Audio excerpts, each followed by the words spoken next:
కూటమి నితీష్ కు ప్రధాని పదవి ఆఫర్ చేసిందన్న త్యాగి అలాంటి ఆఫర్ ఏది రాలేదని కుండబద్దలు కొట్టిన జేడీయూ ఎంపీ సంజయ్ ఝూ త్యాగి ఉద్దేశపూర్వకంగానే ఆ వ్యాఖ్యలు చేసి ఉండవచ్చని వివరణ లోక్సభ ఎన్నికల ఫలితాల తర్వాత ఎన్డీఏ కూటమిలో జేడీయూ చీఫ్ నితీష్ కుమార్ కీలకంగా మారిన విషయం తెలిసిందే. ఈ నేపథ్యంలోనే తిరిగి ఇండియా కూటమిలో చేరితే నితీష్ కు ప్రధాని పదవి ఇస్తామంటూ ఆఫర్ వచ్చిందని జేడీయూ నేత కేసీ త్యాగి ఇటీవల బాంబు పేల్చారు. అయితే అదంతా అబద్ధమని సొంత పార్టీ ఎంపీ సంజయ్ జూ తేల్చి చెప్పారు.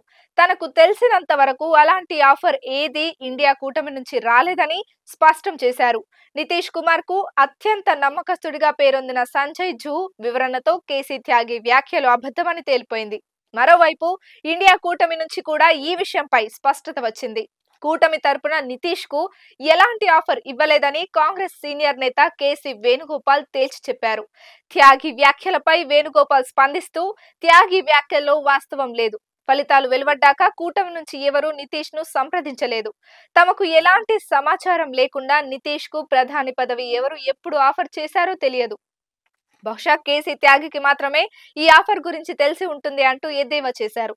ఇండియా కూటమి నితీష్ కు ప్రధాని పదవి ఆఫర్ చేసిందన్న సమాచారం మా పార్టీకి అందలేదు. నితీష్ కు సైతం ఈ విషయం తెలియదు. నాకు తెలిసి అలాంటి ఆఫర్ ఏదీ రాలేదు. త్యాగి ఎందుకలా మాట్లాడారో నాకు తెలియదు. నితీష్ కుమార్ కు ఇండియా కూటమి నుంచి ప్రధాని పదవి ఇస్తామంటూ ఆఫర్ వచ్చింది.